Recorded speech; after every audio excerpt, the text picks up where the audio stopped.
Middleweight division is heating up. Dricus Du Plessis and Brendan Allen are going back and forth, vowing to destroy each other in a potential showdown. With Khamzat Chimaev holding the belt after dethroning DDP earlier this year, the division is a logjam at the top. Most contenders are booked, leaving Allen and Du Plessis as the two standout guys without clear matchups. There's years of bad blood here, trash talk flying both ways, and Allen just revealed in his most recent interview that Dricus is most likely next. He's frustrated with the wait, calling out what he sees as excuses, while DDP is fired back hard, happy to smash his face if the UFC books it, but questioning if it's the fastest path back to gold. Allen is coming off that massive statement back in October at UFC Vancouver, stepping in on short notice against Reinier de Ridder, Dutch hype train who'd stormed through the division and was favored heavily to earn a title shot. Allen was the big underdog, but he went out and dominated, breaking de Ridder with relentless wrestling and ground and pound until his corner stopped it before the 5th round. In this interview clip, Allen lays it all out. Why Dricus makes perfect sense right now, his thoughts on DDP's gritty style, and his super confident breakdown of how he'd win everywhere in the fight. Let's roll the footage.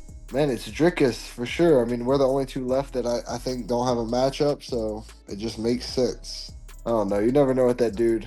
What someone says in public and what they say behind closed doors sometimes don't align, and as of right now, it kind of seems like that's where we're at with him, so we're just going to sit here and wait and see, I guess. He's different for sure. You know, you watch him and sometimes you don't know how he pulls out the win, but he does.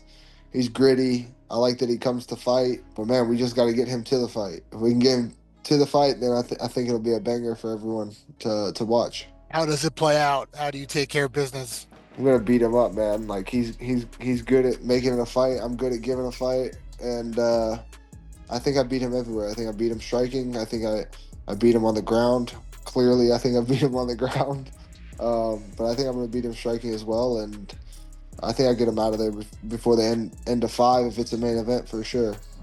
Boxing star Terence Crawford just addressed a potential move to MMA and talked about Ilia Topuria as a fighter. Earlier this year, El Matador boldly claimed he'd sleep Crawford in a boxing fight. Bud clapped back, calling it drunk talk and saying he didn't even know who Ilia was, and the beef simmered with shots over walkout songs and respect. Now, just weeks after Crawford shocked the combat world by retiring undefeated at 42-0, capping it with that massive upset over Canelo Alvarez in September to become the only guy in the 4-belt era undisputed in 3 divisions, he's opening up about MMA in a big way. In this fresh interview with Aiden Ross that's popping off right now, Bud gets real on whether his wrestling background could ever lead him to the octagon, why the pay and physical toll make it a hard no for him, and yeah, he addresses Topuria directly again with some honest statements. A potential super fight with Topuria made headlines for a few days, but that hype died down soon. El Matador has made it clear on several occasions that he wants to face a boxer eventually. Crawford keeps it raw on crossing over post-boxing retirement. Let's hear it from the pound-for-pound king himself. Roll the clip. You trained wrestling. Would you ever get into MMA of any sort or not?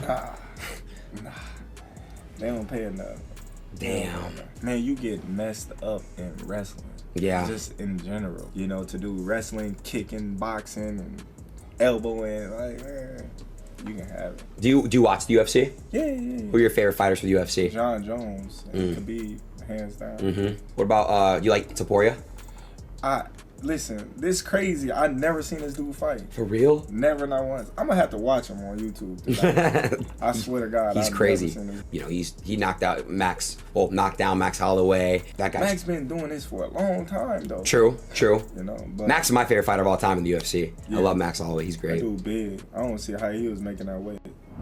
Team Khabib has finally broken its silence on the controversy surrounding Khabib Nurmagomedov and the alleged crypto scam accusations that surfaced just weeks ago. The situation started when Khabib posted an advertisement on Twitter promoting a digital product tied to Telegram, which immediately raised eyebrows across the MMA community and beyond. Telegram already has a reputation for being linked to shady activity, from pirated content to underground markets, so the moment fans saw a digital product being pushed through that platform, the speculation exploded. Fans quickly accused Khabib of backing a shady project or misleading them outright. The backlash spread fast, fueled by vague promotion and digital assets that many now associate with notorious crypto scams involving celebrities. Now, Islam Makhachev has stepped in to clear the air on behalf of Team Khabib. Islam explained it all in detail, defending Khabib's actions and even announcing his own partnership with similar products. Islam's comments raised even more eyebrows, as he said he plans to partner with similar Telegram digital projects in the future and sees nothing wrong wrong with it. Alright, let's dive into what Makhachev had to say in a Russian interview.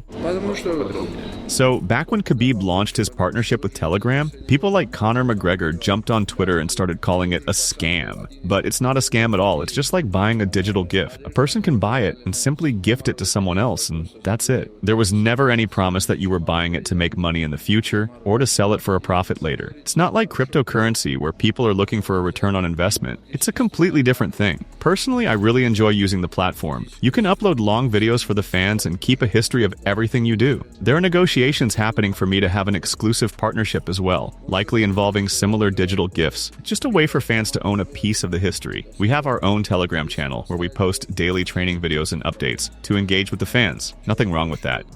One of the most intriguing non-MMA matchups is going down in just 2 days. Number 1 ranked lightweight contender Arman Tsarukyan is taking on a talented UFC middleweight Shara Bullet Magomedov in a submission-only grappling bout under Hype FC rules. Arman, fresh off submitting Dan Hooker last month in Qatar and still fuming over being snubbed for the lightweight title shot, has turned his frustration into action. He's on an absolute grappling tear, stacking multiple high-level matches back-to-back, including this one against Shara and another freestyle wrestling bout in January. Tsarukyan's wrestling is elite, and most fans see this as a nightmare for Shara, a natural 185-pounder known for his striking. But Shara Bullet isn't buying the narrative that this is some massive size advantage crush. The Dagestani pirate, who's 5-1 in the UFC with highlight reel knockouts, but has shown grappling vulnerabilities in the past, is stepping way out of his comfort zone here. In this recent interview, Shara fires back at the myths around weight classes, explaining why lightweights walk around heavier than people think, and why he believes the difference will be minimal, maybe just a kilo or two, with no real edge for him. Let's dive in. Я, наверное, развею миф о том, что будет большая разница в весе, потому что многие считают, что легковес это 70 килограмм, но в обычной жизни они весят гораздо больше. А я природный средний вес, и все уже знают об этом. И мой обычный вес это 87 килограмм. После тренировок мой вес достигает 85 килограммов, и для меня вообще не сложно сделать вес 84 килограмма. Я думаю, он примерно будет весить так же, 84-85 килограмм. Я думаю, разница будет в 1-2 килограммах. Это несущественная разница, которая дает дополнительное преимущество. That's it from MMA Psycho. Thanks for watching. Don't forget to leave a like and subscribe for daily MMA news.